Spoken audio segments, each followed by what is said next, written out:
5টি বিষয় যা মানসিক শান্তি নষ্ট করতে মুখ্য ভূমিকা পালন করে। ১. নেগেটিভ সেলফ টক। এটির অর্থ নিজের প্রতি বারবার সমালোচনা বা সন্দেহ সৃষ্টি করা, যা আপনার আত্মবিশ্বাস ও মানসিক শান্তি নষ্ট করতে পারে এবং উদ্বেগ সৃষ্টি করতে পারে। ২. টক্সিক সম্পর্ক। টক্সিক সম্পর্ক অর্থ এমন মানুষের মধ্যে থাকা যারা নেতিবাচকতা, ঝামেলা বা অসম্মান নিয়ে আসে, যা আপনার শক্তি এবং শান্তি চুষে নেয়। ফলে স্ট্রেস এবং অখুশি অনুভূতি তৈরি হয়।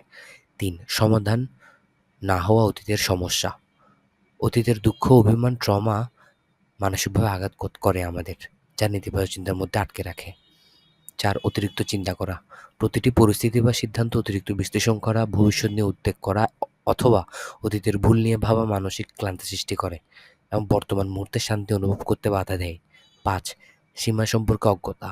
ব্যক্তিগত বা পেশাদার সম্পর্কের মধ্যে পরিষ্কার সীমা না রাখা মানসিক দুর্বলতা, বিদ্বেষ এবং অতিরিক্ত চাপ সৃষ্টি করতে পারে।